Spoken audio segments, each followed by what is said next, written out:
Dewa Perang Ye Shikai. Bab 1676. Rencana yang bagus. Ye Shikai hanya bisa menghela napas setelah mendengarkan rencana Sujia. Sambil minum teh, Sujia tampak telah mengantisipasi arah perang. Ide yang bagus untuk memberi musuh kesempatan. Tentara Qin sudah berada dalam posisi yang kurang menguntungkan, dan Jenderal Suzi yang bertahan pun biasa-biasa saja kemampuannya. 100.000 pasukan Qin mungkin tidak akan memiliki cukup makanan untuk 3 hari hanya dengan mengandalkan ransum yang dibawa tentara. Begitu pasokan makanan terputus, mereka akan mati kelaparan jika tidak menyerah. Saya sengaja tidak mengungkapkannya sebelumnya karena khawatir rencananya akan bocor. Lagi pula, ini serangan mendadak. Jika tentara Qin tahu, rencana ini akan sia-sia. Selama 5 hari ini, saya meminta Jenderal Sangguan untuk menginstruksikan setiap prajurit membawa bekal 5 hari dan menuliskan rute perjalanan. Saya juga merahasiakannya dari Anda, Jenderal. Mohon maafkan saya. Penasihat militer itu tidak bersalah. Jika kita bisa menangkap Basu tanpa pertumpahan darah, penasihat militer itu akan sangat berjasa. Ye Shikai sangat gembira. Rencana ini sempurna. Lalu bagaimana penasihat militer mengetahui rute memutar?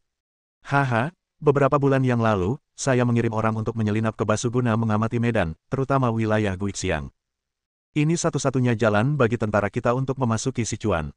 Sebagai penasihat militer, jika Anda tidak tahu geografi, Anda biasa saja. Sujia berkata dengan enteng, ada banyak jalan pegunungan yang kurang dikenal di pegunungan dekat Guixiang. Bahkan pasukan garnison setempat pun tidak mengetahuinya. Hanya para pemburu di desa-desa terdekat yang mengetahuinya.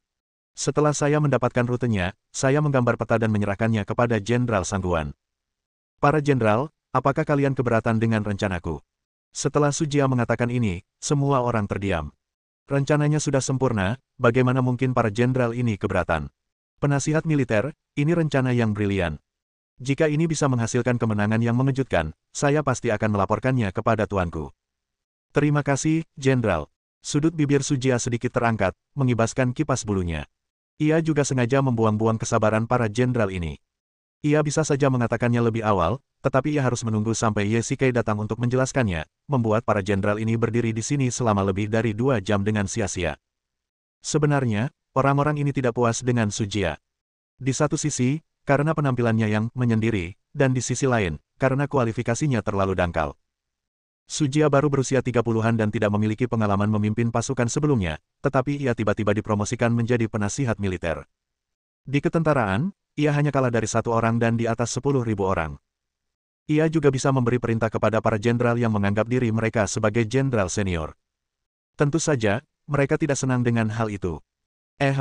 Selain itu, aku butuh kalian para jenderal untuk bekerja lebih keras dalam beberapa hari ke depan. Kalian akan bergantian menyerang benteng. Aturannya masih sama seperti dulu. Ini serangan tipuan, tapi kalian harus membuat pasukan Qin berpikir itu serangan paksa. Terima kasih atas kerja keras kalian. Baiklah, karena penasihat militer sudah memberi perintah, maka semua jenderal harus melaksanakannya, kata Ye Shikai dengan tenang. Meskipun para jenderal ini tidak senang, mereka tidak punya pilihan selain melakukannya. Jika mereka benar-benar bisa mengalahkan pasukan Qin, maka semua penghinaan yang telah mereka tanggung tidak akan sia-sia. Kam tentara yang terluka. Begitu memasuki kamp, Ye Shikai mendengar jeritan, seolah-olah itu adalah neraka dunia. Puluhan tentara terbaring di setiap tenda, meratap tanpa henti. Para dokter militer telah membalut mereka, tetapi persediaan obat-obatan di pasukan terbatas, belum lagi banyaknya tentara yang terluka dalam beberapa hari terakhir, dan jumlah mereka sangat banyak. Sepertinya kamp untuk para korban luka hampir penuh. Aku tak pernah menyangka begitu banyak saudara akan terluka atau terbunuh dalam beberapa hari terakhir. Ye Shikai tampak serius dan menghela napas dalam-dalam. Benar. Menyerang benteng dan kota adalah strategi terburuk. Menghadapi parit yang dalam dan benteng yang tinggi, para prajurit hanya bisa mempertaruhkan nyawa mereka. Jika kita bisa mengalahkan musuh tanpa berperang dan merebut kamp tentara Qin tanpa pertumpahan darah, itu akan menjadi pilihan terbaik. Sujia mengangguk kecil.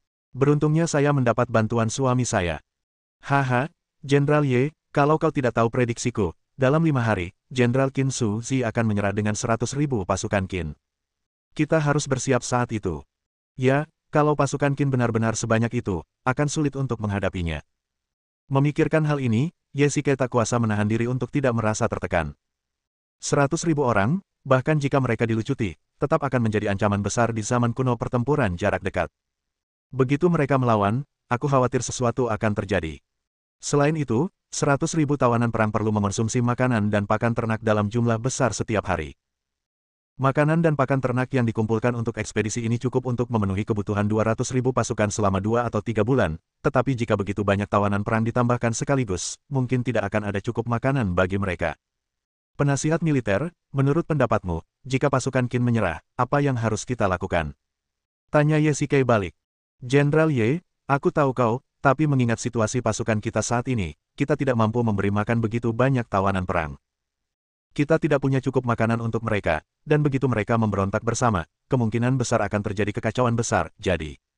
Pendapatku adalah, Sujia mengulurkan tangannya dan dengan lembut mengelus lehernya dengan telapak tangannya. Ye Shikai sudah mengerti maksudnya. Maksudmu, kita harus mengikuti contoh Jenderal Qin, Baiki, dan membunuh mereka semua, kata Ye Shikai terus terang dan dengan nada serius. Ya, saya tahu sang jenderal baik dan benar, tetapi saat ini, tindakannya juga tidak berdaya. Saat itu, Jenderal Qin Baiki membunuh 400.000 prajurit Zhao karena ketidakberdayaannya. Kita bisa memikirkan cara lain. Ngomong-ngomong, kau pernah memberiku peta sebelumnya, yang menandai lokasi dan penyimpanan beberapa lumbung tentara Qin. Setelah kita menerobos kamp Qin, biji-bijian ini akan ada di saku kita. Aku ingat masih ada 200.000 batu, cukup untuk memberi makan 100.000 pasukan Qin selama beberapa bulan.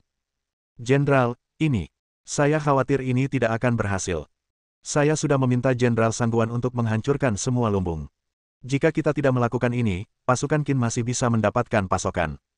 Ye Shikai terdiam sesaat. Apa yang dilakukan Sujia memang benar. Itulah tujuan peta itu. Jika lumbung-lumbung ini tidak dihancurkan, perang akan terus berlanjut. Namun, tanpa makanan, bagaimana mungkin memberi makan begitu banyak tawanan perang? Jenderal, kita harus segera merencanakan masalah ini. Mereka yang mampu mencapai hal-hal besar tidak peduli dengan hal-hal sepele. Kalau tidak, jika konflik pecah, lebih dari 300.000 orang dari kedua pasukan akan saling bertarung, dan lebih banyak lagi yang akan mati. Larut malam. Jenderal sudah datang, tolong bawakan teh. Mancang langsung berdiri ketika melihat Ye Shikai datang. Tidak perlu, aku di sini hanya untuk melihat-lihat, kata Ye Shikai dengan tenang. Kali ini ia datang ke kamp garda depan bukan untuk mengawasi pertempuran, melainkan untuk memahami situasinya. Kalian telah memimpin pasukan kalian untuk menyerang benteng secara bergantian akhir-akhir ini. Kalian telah bekerja sangat keras. Jenderal, kau hanya membiarkan kami melakukan serangan tipuan setiap hari. Begitu sampai di pangkalan, kami langsung lari mundur. Sungguh tidak memuaskan. Mancang tak kuasa menahan diri untuk mengeluh, tunggu saja nanti, ayo kita bertempur sengit. Akan ada pertempuran yang sulit, tapi tidak sekarang. Ye Shikai melanjutkan bertanya, Mancang, bagaimana keadaan pasukan Qin akhir-akhir ini? Apa yang bisa kita lakukan? Kita sudah melancarkan serangan tipuan siang dan malam. Mereka sudah panik. Kurasa mereka kurang tidur akhir-akhir ini. Bab 1677. Bagus. Kau menambah bahan bakar ke api akhir-akhir ini dan memastikan pasukan Qin tak berdamai. Ye Shikai mengangguk. Inilah efek yang diinginkannya. Tidak masalah, Jenderal, lihat saja, kata Mancang sambil bergegas keluar dengan pedang di tangan. Sebentar lagi giliran kita menyerang benteng. Aku sendiri yang akan memimpin pasukan kali ini. Orang normal akan merasa lemas jika tidak tidur sehari saja, apalagi 4 atau 5 hari berturut-turut. Mungkin segalanya berjalan lebih lancar baginya daripada Ye Shikai. 3 hari kemudian, tentara Chu, Kam. Setelah memasuki Sichuan, pasukan akan dibagi menjadi 3 kelompok. Satu kelompok akan pergi ke utara untuk merebut celah, yang merupakan satu-satunya jalan bagi Han Zhong untuk memasuki Basu. Setelah celah direbut, pasukan Qin tidak akan dapat memberikan bala bantuan. Pasukan utama akan langsung menuju Chengdu, yang merupakan tempat penting di Basu. Kelompok terakhir akan pergi ke selatan untuk mencegah pasukan barbar memasuki Sichuan. Ingat, seluruh pasukan harus benar-benar menaati disiplin militer, tidak mengganggu rakyat, dan terlebih lagi, tidak membunuh, membakar, dan menjarah.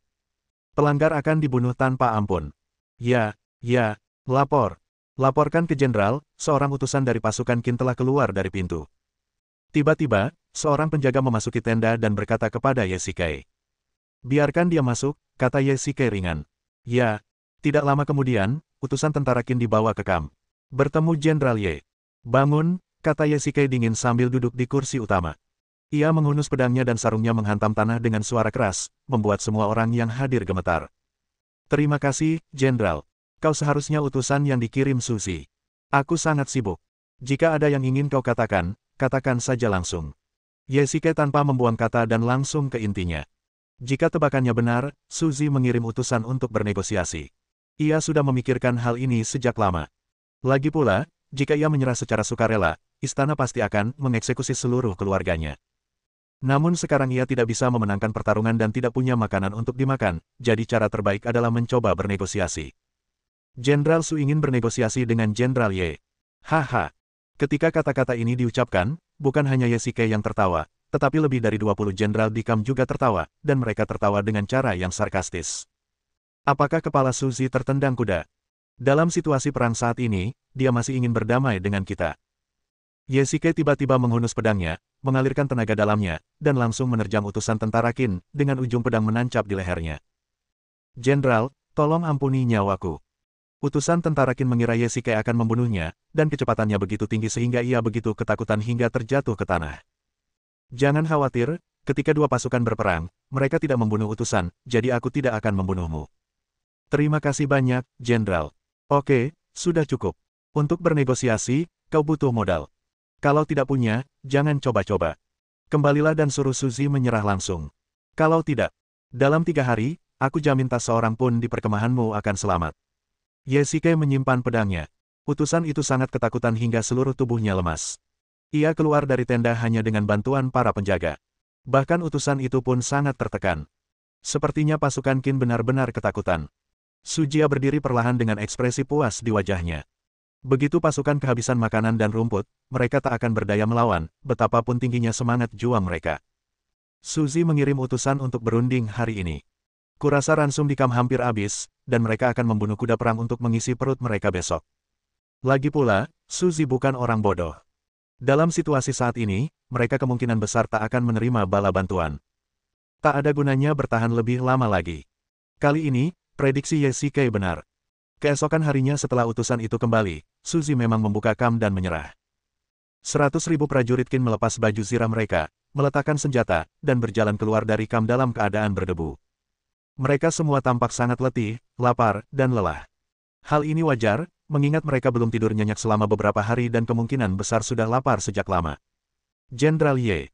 Saat itu, seorang jenderal perlahan menghampirinya dan berkata, "Saya Suzy.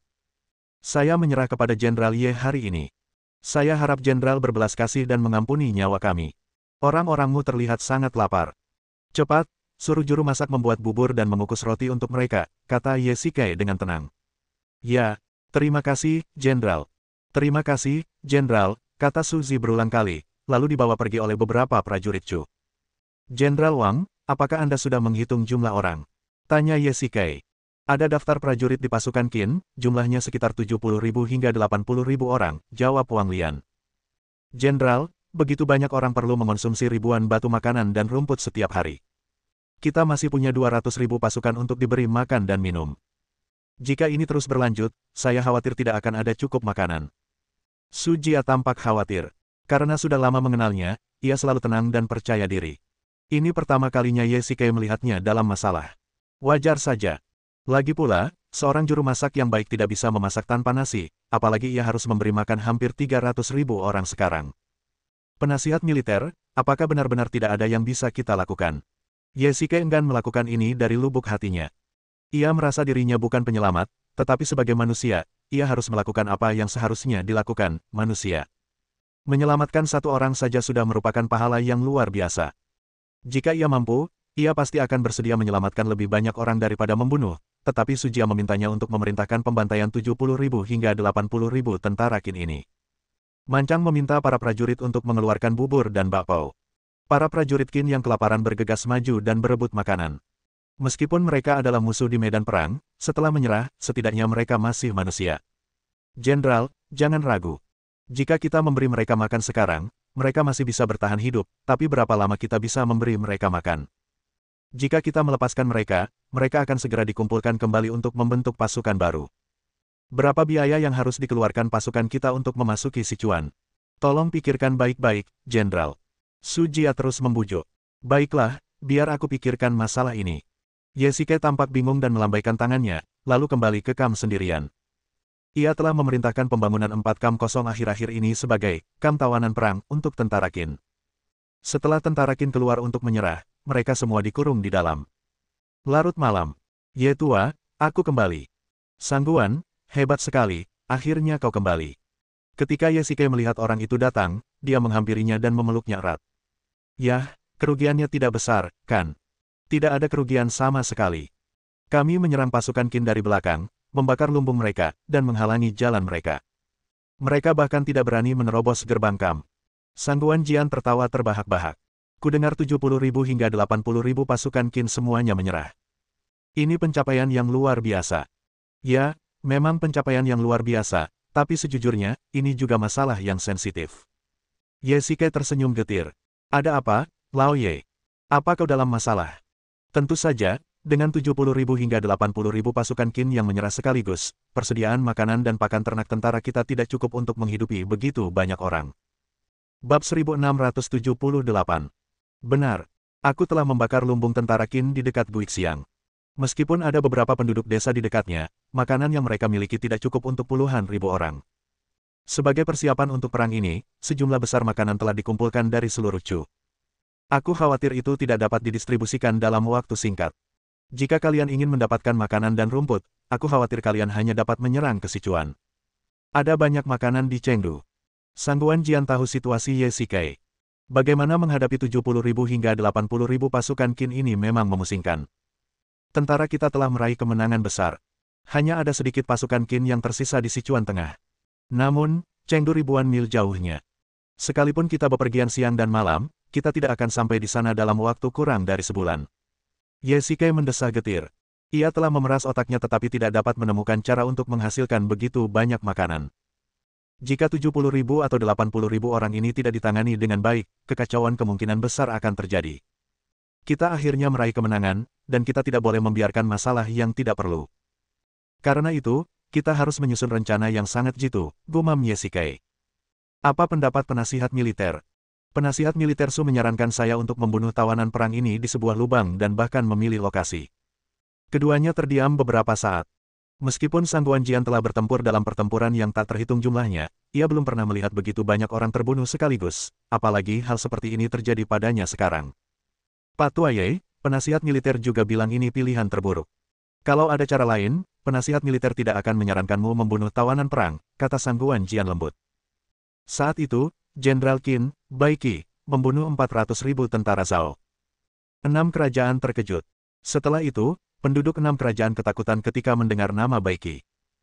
Aku tidak menyangka akan mengalami situasi yang sama dengannya, kata Yesike dengan nada merendahkan diri. Ia pernah bertemu, tubuh energi, Bai Qi di reruntuhan Chang'an. Dua orang yang terpisah 1000 tahun itu mengalami pertemuan tak terduga, tetapi sekarang, Yesike menghadapi dilema yang sama seperti Bai Qi saat itu. Mungkin ini sudah takdir. Ye tua, jika kau benar-benar melakukan ini, namamu juga akan diketahui semua orang di masa depan. Lupakan saja, biarkan aku memikirkannya sendiri.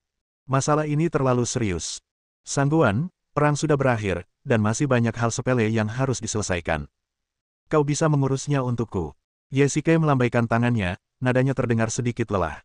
Ya, Yesike tidak tidur semalaman, memikirkan bagaimana cara mengakhiri situasi ini. Sekarang setelah dipikir-pikir, ia lebih suka pasukan Qin bertempur sampai mati, setidaknya memberinya alasan untuk bertindak. Namun, Suzy telah menyerah secara sukarela, dan semua orang di dunia tahu itu. Dalam hal ini, jika Yesike memutuskan untuk membunuhnya lagi, ia pasti akan dibenci oleh dunia. Keesokan harinya, kami mendirikan kemah. Tentara kita telah meraih kemenangan besar. Jalan menuju Sichuan telah sepenuhnya terbuka. Pertama-tama kita harus menduduki jalur dari Hanzhong ke Sichuan, lalu merebut Chengdu. Dengan begitu, tentara kita akan meraih kemenangan besar. Ya, kali ini pasukan kita mengalahkan pertahanan 100.000 pasukan Qin tanpa setetes darah pun. Pertempuran ini pasti akan terkenal di seluruh dunia. Semua jenderal sudah di sini. Yesike berjalan masuk ke dalam tenda. Puluhan jenderal sudah tiba. Ketika mereka melihat para pendatang baru, mereka langsung berdiri di kedua sisi. Umum. Jenis kelamin ya. Apa yang kau bicarakan? Suasananya begitu meriah, kata Yesike ringan. Wajah para jenderal sudah dipenuhi kegembiraan. Mereka tentu saja bahagia setelah meraih kemenangan sebesar itu. Yang terpenting, setelah berhadapan dengan 100.000 pasukan Qin, pasukan garnisun yang tersisa di Basu kurang dari 50.000, dan mereka semua tua, lemah, dan sakit. Menghadapi hampir 200.000 pasukan Chu yang bersemangat, mereka hampir tak berdaya. Dengan kata lain, Basu hampir berada di tangan mereka. Jenderal, pasukan kita telah meraih kemenangan besar, dan moral para prajurit sedang tinggi. Kalian para jenderal tentu saja senang. Sujia perlahan berdiri, dan beberapa jenderal di dekatnya segera minggir untuk memberi jalan. Setelah pertempuran ini, para jenderal, veteran, yang sebelumnya tidak puas dengan Sujia mau tidak mau mulai menghormati penasihat militer muda di depan mereka. Selain itu, bagaimana para tawanan perang tentara Qin itu seharusnya diperlakukan? Apakah jenderal sudah membuat keputusan? Sujia terus bertanya, yang tiba-tiba menghalangi kata-kata Ye Shikai. Kata-kata Sujia jelas-jelas memaksanya untuk membuat keputusan. Ahem, apa yang harus kita lakukan dengan 70.000 atau 80.000 tawanan perang? Ini masalah serius. Kurasa kita tidak bisa mengambil keputusan gegabah. Yang terpenting saat ini adalah maju ke Sichuan, rebut kemenangan, dan rebut 2 kabupaten di Basu sesegera mungkin, dan jangan beri pasukan Qin kesempatan untuk bernapas. Ye Shikai mengganti topik pembicaraan dan berkata, Jenderal Wang Lian, Jenderal Zhang Lan, aku perintahkan kalian berdua untuk memimpin 30.000 pasukan masing-masing, rebut celah di utara Basu, blokir jalur dari Hanzhong ke Sichuan, dan jangan biarkan satu pun tentara Qin memasuki Sichuan. Ya, Mancang, kau pimpin 30.000 pasukan sebagai garda terdepan dan segera berbaris menuju Chengdu. Ya, Sangguan Jian, kau akan memimpin 50.000 tentara sebagai pasukan pusat dan memasuki Sichuan bersama-sama. Ya, Jenderal, mohon tunggu sebentar. Tiba-tiba, Sujia berdiri dan menghentikan Ye Shikai. Penasihat militer, adakah hal lain yang bisa saya katakan? Tanya Ye Shikai balik. Sebagai panglima tertinggi seluruh angkatan bersenjata, sang jenderal harus memimpin sendiri pasukan pusat. Hanya dengan cara ini moral angkatan bersenjata dapat stabil, saran Sujia.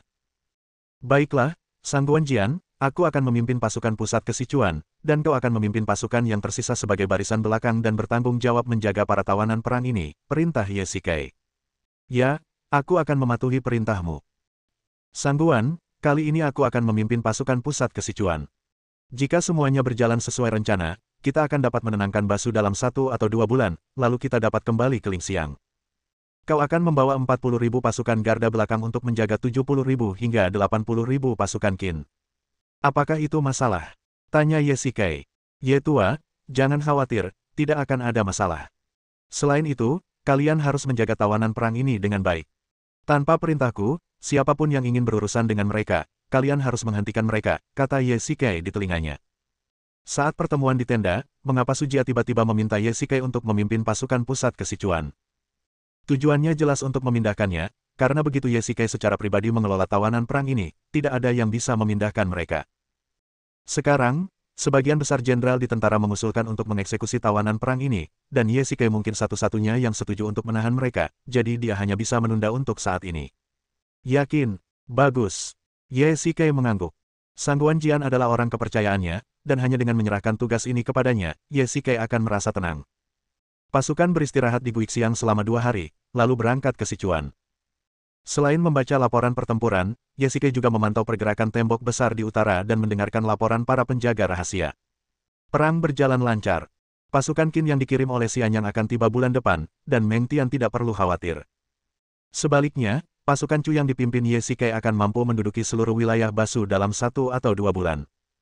Perintahkan seluruh pasukan untuk bergerak siang dan malam dan mempercepat kemajuan. Ya. Bab 1679. Selama 7 hari berturut-turut, pasukan Chu yang dipimpin Ye Shikai tak terhentikan, menempuh jarak 100 mil sehari, dan dalam sekejap mata mereka telah menembus jauh ke jantung Basu. Basu dikenal sebagai tanah kelimpahan, dan memang sesuai dengan reputasinya. Ye Shikai memandangi pemandangan Basu dan tak kuasa menahan desah. Dibandingkan dengan dataran tengah yang dilanda perang, tempat ini jauh lebih damai. Meskipun pajak istana yang tinggi juga membebani rakyat, setidaknya tidak ada perang di sini. Memang, Basu kaya akan sumber daya. Jika pasukan kita merebut tempat ini dan menggunakannya sebagai pangkalan belakang, kita tidak perlu khawatir tentang makanan dan pakan ternak. Mancang juga sangat gembira. Ia tak pernah menyangka suatu hari nanti ia akan bisa memimpin pasukan untuk merebut tempat ini sendiri. Kau tahu, ia hanyalah seorang prajurit tawanan kecil tahun lalu. Jika perang tidak terjadi, ia mungkin bahkan tidak akan tahu di mana letaknya.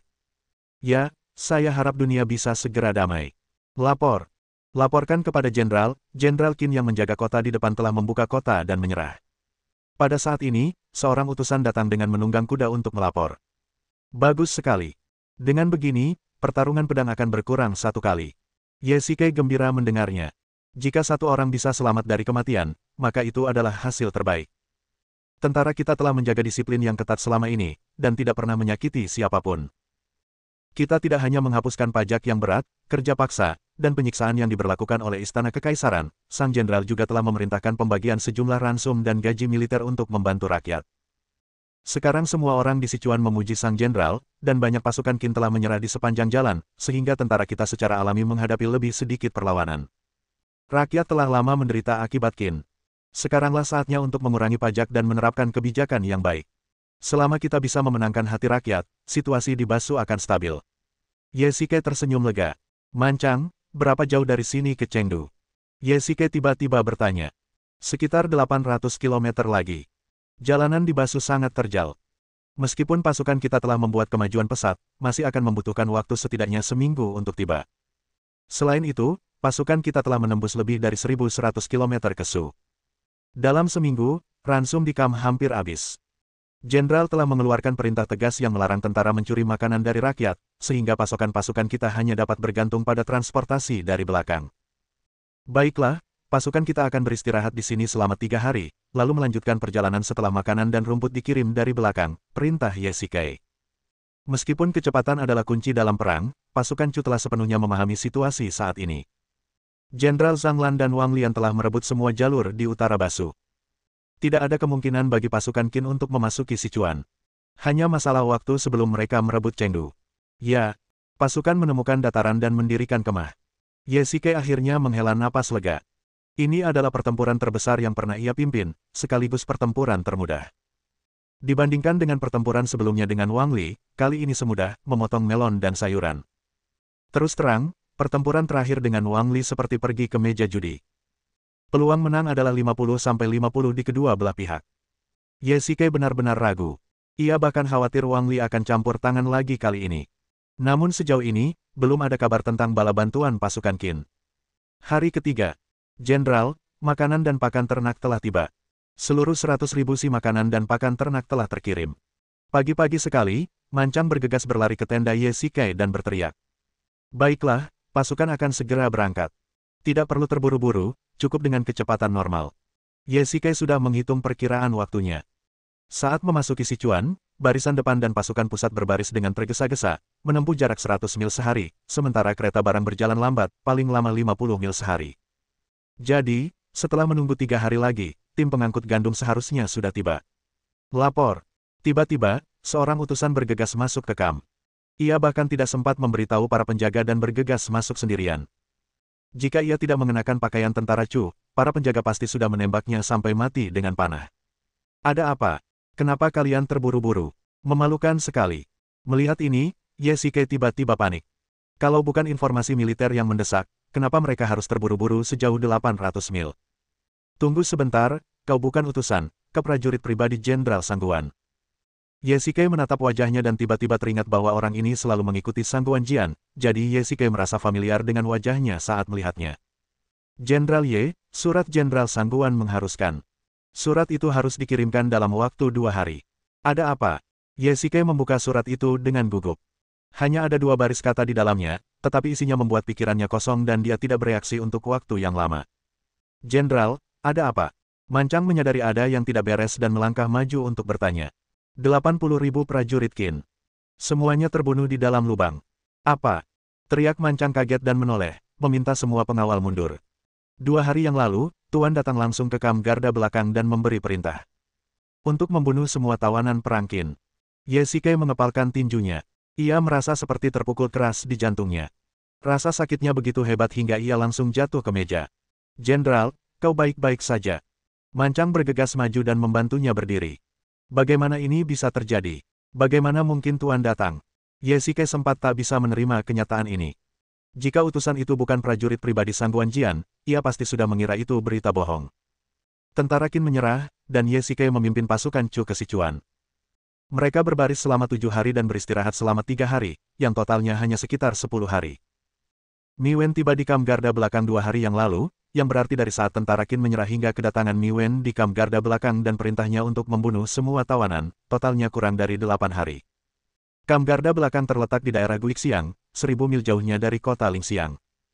Bahkan laporan militer penting yang berjarak 800 mil pun akan membutuhkan waktu 3 atau 4 hari untuk sampai. Maka, ketika berita penyerahan diri tentara Qin segera dikirim ke kota Lingxiang, Mi Wen segera meninggalkan kota dan memimpin pasukannya langsung ke kamp garda belakang. Tujuannya jelas. Ye Shikai tidak menjelaskan bagaimana menangani tawanan perang dalam laporan militer tersebut, tetapi hanya mengatakan bahwa ini adalah masalah serius dan akan dibahas nanti. Oleh karena itu, Mi Wen langsung berangkat setelah menerima laporan militer untuk memerintahkan pembunuhan secara langsung. Meskipun Sang Guanjian adalah komandan kamp penjaga belakang, 40.000 pasukan tentu saja mematuhi perintahnya, tetapi Mi Wen tetaplah seorang penguasa. Meskipun seorang jenderal tidak tunduk pada perintah penguasa ketika ia jauh dari penguasa, Sang Guanjian tentu saja tidak dapat menentang perintah tersebut karena penguasa sendiri telah datang. Tangan Ye Shikai tak henti-hentinya gemetar membayangkan 80.000 orang terbunuh. Ia tak takut darah berceceran di sekujur tubuhnya saat puluhan ribu orang bertempur di medan perang, karena perang pasti akan berujung pada kematian. Namun, Mi Wen memerintahkan pembunuhan, yang berarti membunuh orang-orang tak bersenjata. Jelas, ini tak perlu dilakukan. Jelas, puluhan ribu orang lagi bisa selamat. Jenderal, apa yang harus kita lakukan sekarang? Pasukan sudah mulai bersiap untuk berangkat. Mancang agak khawatir dengan kondisi mental Ye Shikai. Dia tampak sangat tidak stabil sekarang. Batalkan rencana pawai. Semua pasukan harus berkemah di tempat mereka berada dan menunggu perintahku. Bab 1680. Baik, saya akan segera memberi perintah. Mancang bergegas keluar dan memerintahkan seluruh pasukan untuk terus berkemah dan menunggu perintah militer. Hal ini membuat para jenderal di luar sangat penasaran. Perbekalan militer jelas sudah dikirim, jadi mengapa tidak segera maju? Sekarang pasukan Chu sedang meraih kemenangan besar dan berada di puncak kejayaannya, sementara pasukan Qin di Basu sudah panik. Jika mereka maju saat ini dan memaksa masuk ke Chengdu, 70% pasukan Qin akan menyerah. Bahkan jika mereka tidak menyerah, 20.000 pasukan Qin yang ditempatkan di Chengdu tidak akan mampu menahan serangan pasukan Chu. Namun kini, Mi Wen memerintahkan pembantaian 80.000 tawanan perang Qin ini. Mungkin ia memerintahkan eksekusi secara diam-diam, tetapi bagaimanapun juga, mereka adalah 80.000 orang.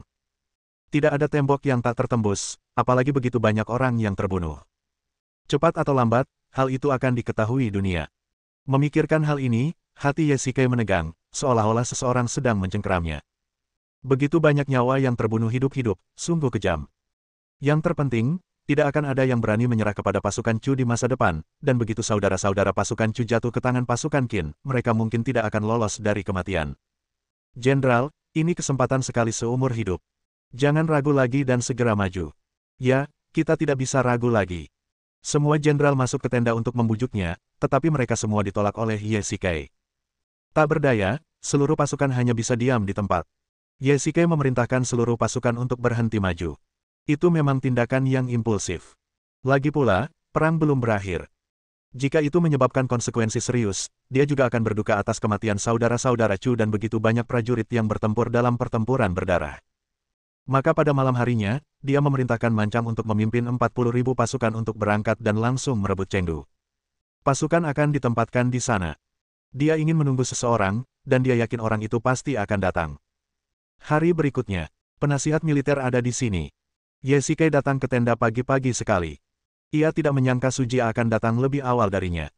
Saya di sini untuk memberi selamat kepada jenderal, jadi tentu saja saya harus datang lebih awal untuk menunjukkan ketulusan saya, kata Sujia sambil tersenyum tipis. Selamat, apa yang harus saya ucapkan selamat? Jenderal, Anda akan segera merebut seluruh wilayah Basu dan menciptakan prestasi yang belum pernah terjadi sebelumnya. Tentu saja, saya harus datang ke sini untuk mengucapkan selamat kepada Anda, kata Sujia dengan tenang. Penasihat militer, Anda sungguh percaya diri. Hasil pertempuran di depan masih belum jelas, tapi Anda begitu yakin, jawab Ye Shikai. Sekarang, tidak ada pasukan di Basu yang dapat menghentikan pasukan kita. Jenderal Men akan memimpin 40.000 pasukan untuk merebut Chengdu semudah mengambil sesuatu dari karung. Kalau begitu, aku akan memanfaatkan kata-kata baikmu, penasihat militer. Ye Shikai tersenyum kecut.